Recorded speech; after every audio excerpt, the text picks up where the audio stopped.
be aggressive at all times. Just be Ja.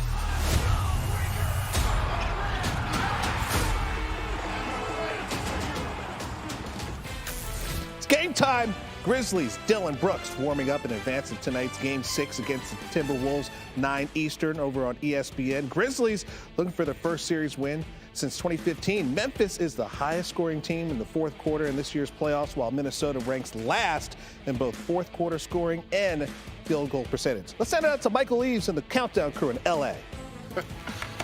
All right, thank you so much. Yeah, exciting evening to say the least. We've got elimination at stake. Jalen Rose, Richard Jefferson, Shanae Ogumike, and yes, I am Michael Leaves. And you take a look at the marquee players in this series. They've given us what we would want in terms of how they've been playing, doing what their team needs. But let's go big picture here in terms of which star player really needs to do the most in order for their team to win tonight. Shanae, I start with you. I'm going to go to the star player that actually has won an award, even though he tried to give it to someone else. His teammate, rightfully so, because Desmond Bane, I think, has 22 threes so far in the season. But Ja Morant, he's the one that can really bring the house down, literally and figuratively. He's the heart and soul of this Memphis Grizzlies team. He's the one that really got the NBA going this season based on his play and put this entire team on his back. And so I look at Ja. He's the ultimate X factor. He's the one that galvanizes everyone to play at a high level. He's the one that hit the clutch layup, which was an excellent example of reading the defense. That's not reading defense. Yes, it is. That was just terrible defense. First of all, Anthony Edwards He ran some terrible defense. had terrible defense and then went for the layup, you know? And this is a guy that's been up in the category for points per game at the height of, what, 6'3", if that? Yeah. So, yeah, Ja Morant, I mean, he's been the box office star that we have all really fell in love with this season, and I think he's the reason why the Grizz are in this position to close out. And he's got 2 30-point games in this series going into Game 6. Jalen, who do you see, though? Oh, this is easy. Karl Anthony Towns, who is also an all-star and has been an enigma in a lot of ways. In their wins, it's over 30 points, Eve. But in the losses, 17 points. Wow. And so they need him to be dominant. He's doing a good job of taking Steven Adams out of the series. He's doing a good job of keeping Jaren Jackson Jr. in foul trouble. But then when he went to Brandon Clark was balling against him last game. He was balling against him. He did a great job of pushing him off the post, making him work for everything, and he limited Karl Anthony Towns. The big fella's going to need to be dominant if they're going to win. And one thing that may help him in that regard, you mentioned Steven Adams. He's not available tonight due to safety and health protocols. All right, so, RJ, we've got a Ja, we've got a Cat. Who are you going with? I'm going with the young fella, the Ant. I'm going with him. And this is why. We've seen his importance really since the play-in game. We've seen how important he is. And this kid is not just a player. He is that dude. And you saw they ran the play for him late in the game. And what did he do? He delivered. He knocked down a big-time three. Now, on the flip side of it, he made a mistake, and a huge mistake, and these are the things that you have to learn from. I missed 2 free throws against Indiana that almost cost us the entire postseason run my rookie year. Reggie Miller hits a 3. So being a young player in these moments, it can be tough, but if he steps up and he plays like he's capable of, boy, then they become extremely difficult to beat. Then I think Ant just becomes like a little something on the side. Okay, well, you mentioned your rookie year. This is Anthony Edwards' first trip to the playoff, leading his team with 24 points a game in this playoff series so far.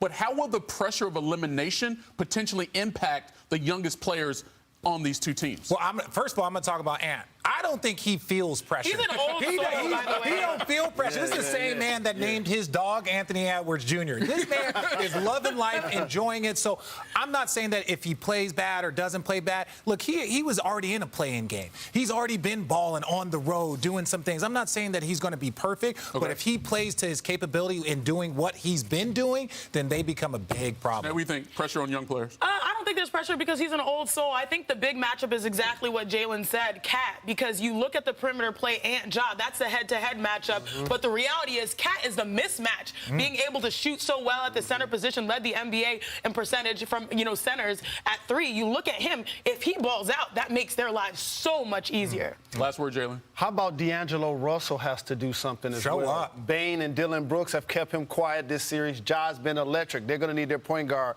to be very productive. Speaking of D'Angelo Russell, he is in the building there in Minneapolis getting ready for this Game 6. Always fitted. Do we like the cardigan look? Love it. Hey, look, man, he's about to take somebody to class. Is that Jalen's closet? No doubt. That looks like a Jalen Rose starting kit. No doubt. You see, I love it. Much more on Game 6 coming up. Frames and all. Max, send it back to you. That boy clean. Our basketball power index thinks the Grizzlies will go ahead and close out the series on the road. The metric gives Memphis a 60% chance to win the game. BPI gives the Grizz an 88% shot to win the series, even if they don't close.